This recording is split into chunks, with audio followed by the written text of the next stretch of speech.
Okay, it's I'm trying anyway, even though it's a horrible day, as always, like the last 5 years.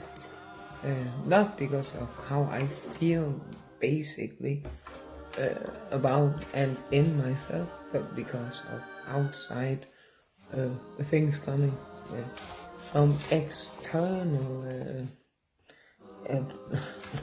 anti-sources. I talked about the atmospheric conditions on Earth, and now I'm going to, in relation to climate change, the functions of the human body, oxygen, blood, the brain, and also psychological and social and factors, if that's a word, and then surveillance of people against their own will, and hacking and things like that, and the unhealthy conditions. There might be another planet in another galaxy, or several planets in other galaxies and in other solar systems. So I'm going to talk about what kind of society I think would be wonderful to create. Of course, and I'm talking about the future. I'm not talking about tomorrow, in a year or in 2 years, because things take time and testing and things like that, and cooperation. My speed of light craft, I think it has the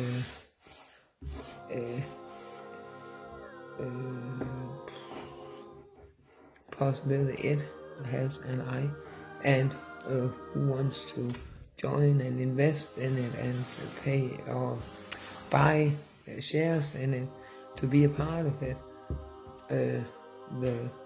that it can travel at a high speed and further than spacecrafts or spaceships have traveled early on in space. Things that I think do not function on this earth, and that's where the time travelers fit in, and that's, I see them as people who believe they are time travelers. I am not saying that it's not a possibility, but I'm not saying that I believe in it. I'm just creating fiction in relation to future plans of future civilization, or in plural, on other planets. Then I think that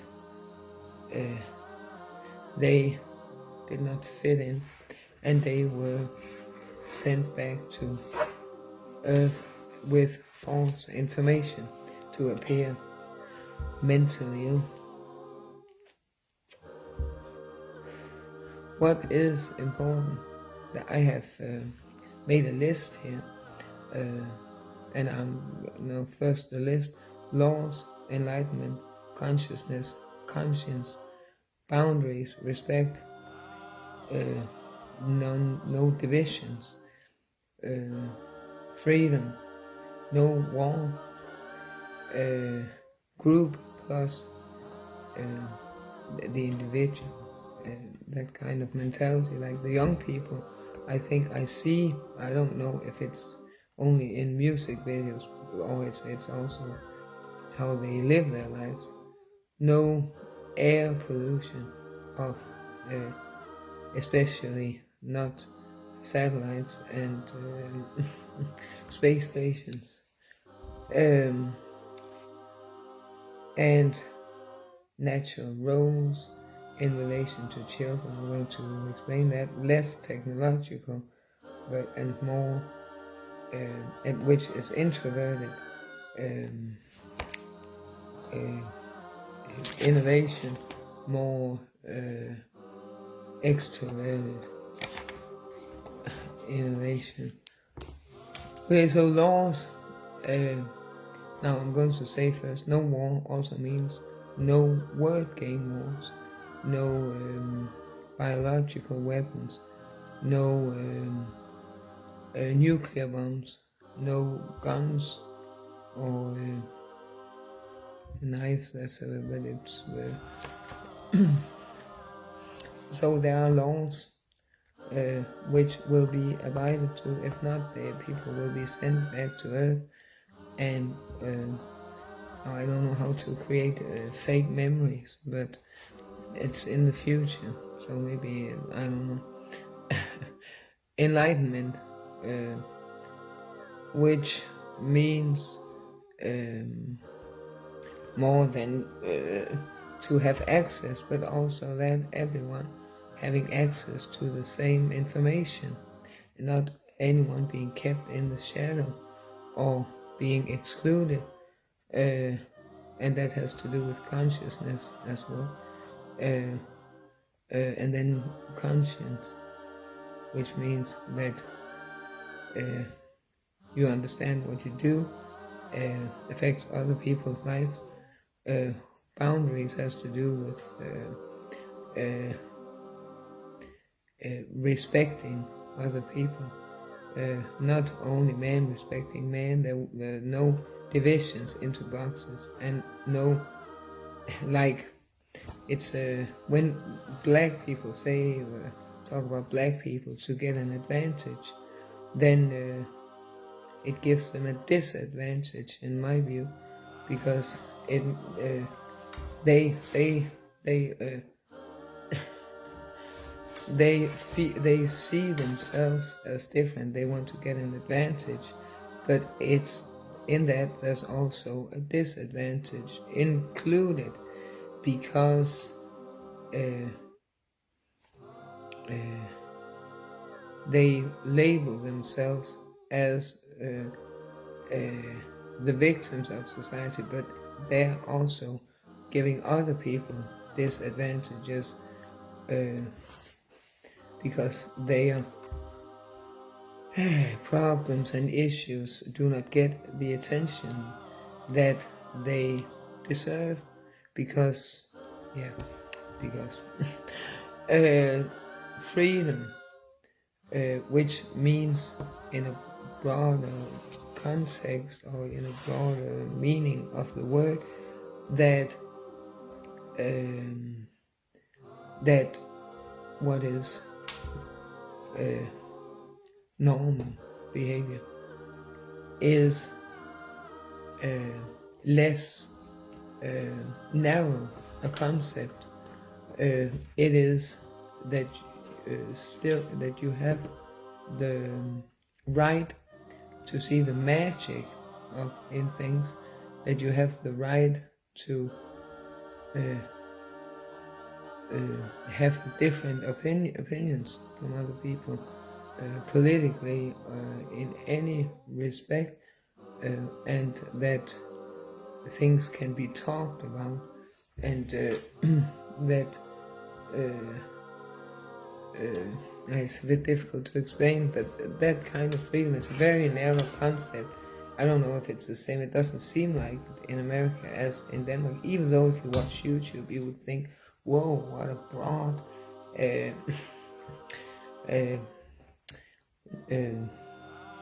normality concept we have in Denmark. Wow, it seems like you can do and say a lot of, but that's not the case but I'm not talking about saying shit and poop, and the treatment I have been, now I have a friend who says, don't make yourself a victim. I do not think I make myself a victim, but that I have been the victim of has to do with people seeing me as different, because I don't know why, because I use my brain, maybe because I have invented a speed of light craft, or because I have worked with children, I have taken educations, I don't do a lot of crazy things. Usually, most of the time, I'm just here, or shopping or going for a walk. That's it.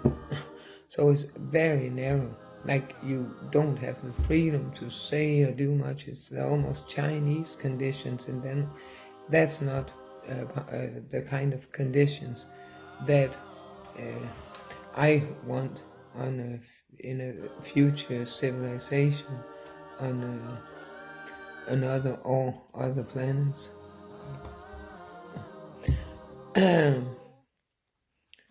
It's very difficult to explain if you don't know what, but I think it is like that in many societies, that some people can do whatever they want, say and do whatever they want, even publicly, even in politics, even on national TV or radio stations. But if other people do or say something that is less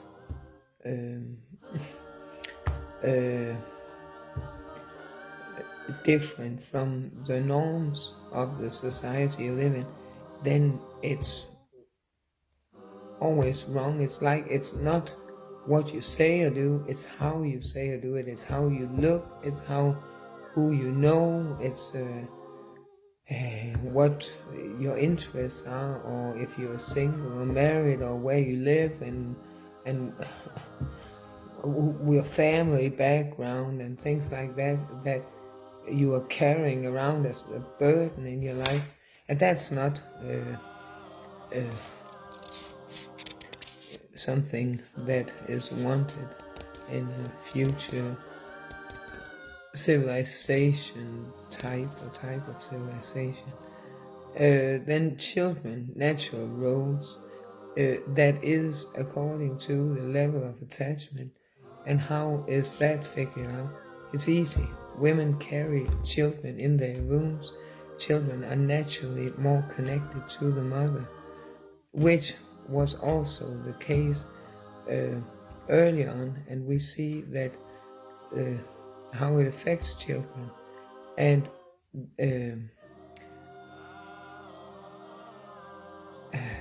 but it needs to be figured out how it's possible to make a civilized society that does not have child cases, because people know how to cooperate. The type of people who are wanted in that kind of society are not people who want child cases and want to ruin children's lives in child cases. Now I'm a bit old to have children, but I can think about protecting other children. So innovation, that's when I'm saying introverted innovation, technologically, like IA and having or AI, a girl or boyfriends on a computer, a virtual animated, like I've heard about in a Danish TV program, or having AI intelligence making your essays for you in school and things like that, and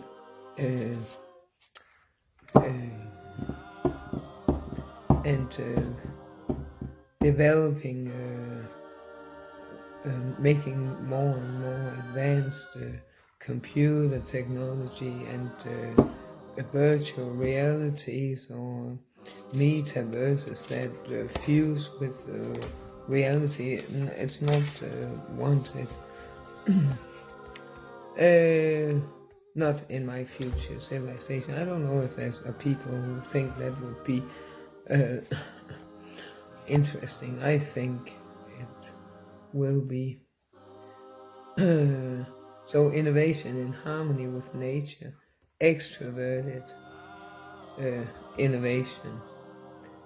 I'm not going to define what that is, but it has to do with being active and not more isolation or more exclusion or more wasting time in life just staring into a screen. Oh, I just post this expecting my children to come back home before Christmas. I have uploaded more documents that make them understand that I'm the mother, and my case has been sent from the family courthouse, which is for family members to record. So there's no other party except mine. Whatever. It's not what I'm talking about. I don't care if it's a bit. Well,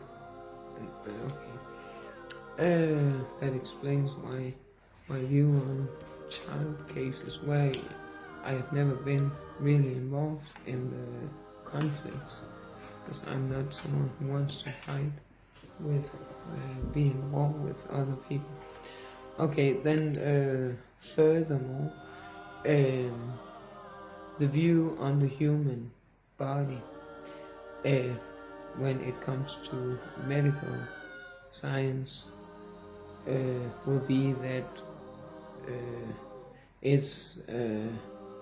that the human being is a natural organic being, and Aristotle talked about how what is opposite to the human organism is what destroys it, which we know that if we eat too much of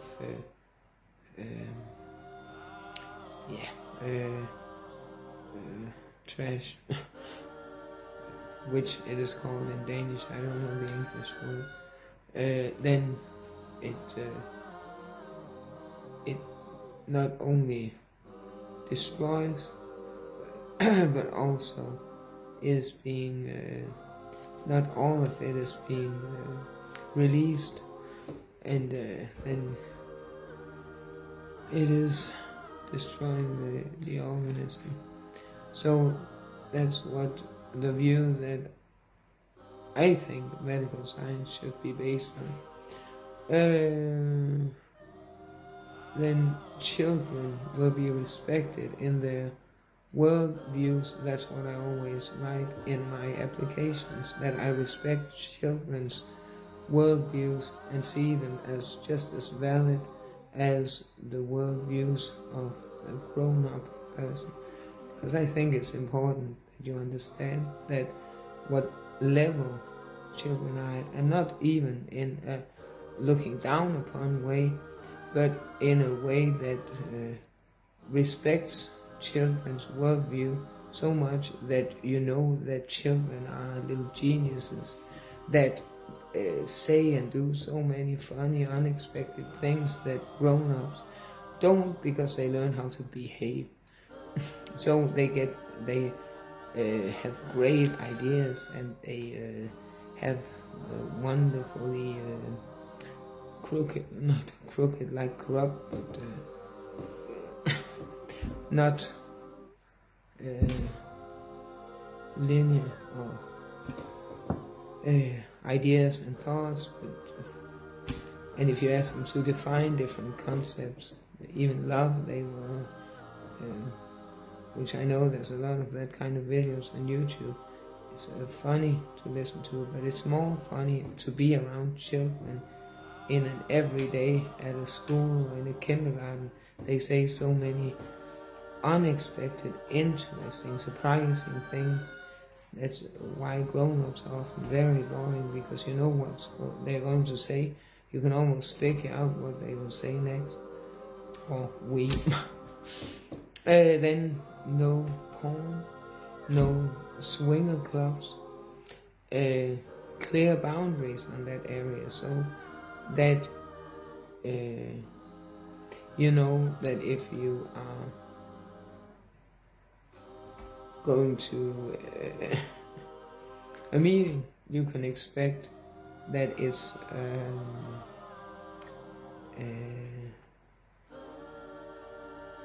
a serious meeting, not because that's where respect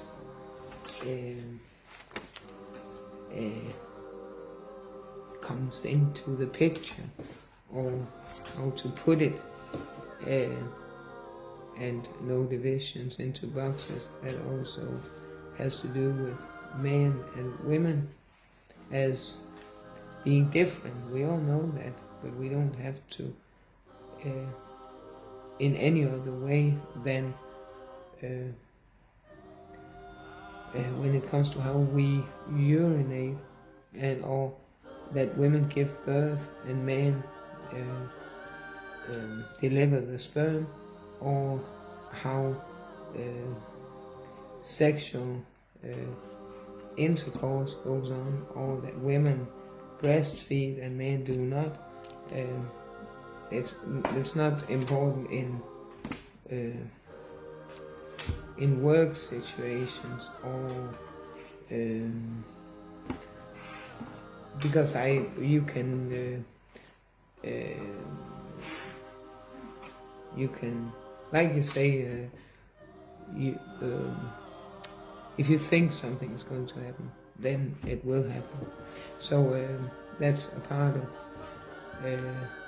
if you think and believe that women are so different from men, or the other way around, or that children are at such a low level that they don't need to be respected, and when they are lying on the floor crying, or when they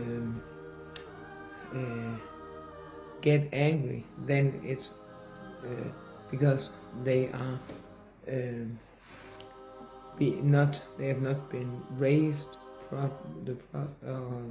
in the right way, or that because there's something wrong with them, and because they are a little bit funny, you're laughing at them. But that's not to take children seriously. It's to take children's feelings, emotions, just as seriously as you take, under normal conditions, grown-up people's emotions. That's to be understanding and to be empathetic, not pathetic, but I think that's the word. It sounds a bit strange that it has pathetic in it, but it's easy if you remember how it was to be a child, or if you had felt that kind of emotions, or if you liked a child, then it's much easier. And I don't think it's that different from if you're in a workplace. You know that you have to treat people with respect, and because everyone has a role there, and you know that because you have to. But I would like a society where it's not because you have to, but it's because that's how you are and that's what you want to, because you do respect other people, not only grown-ups but also children and animals.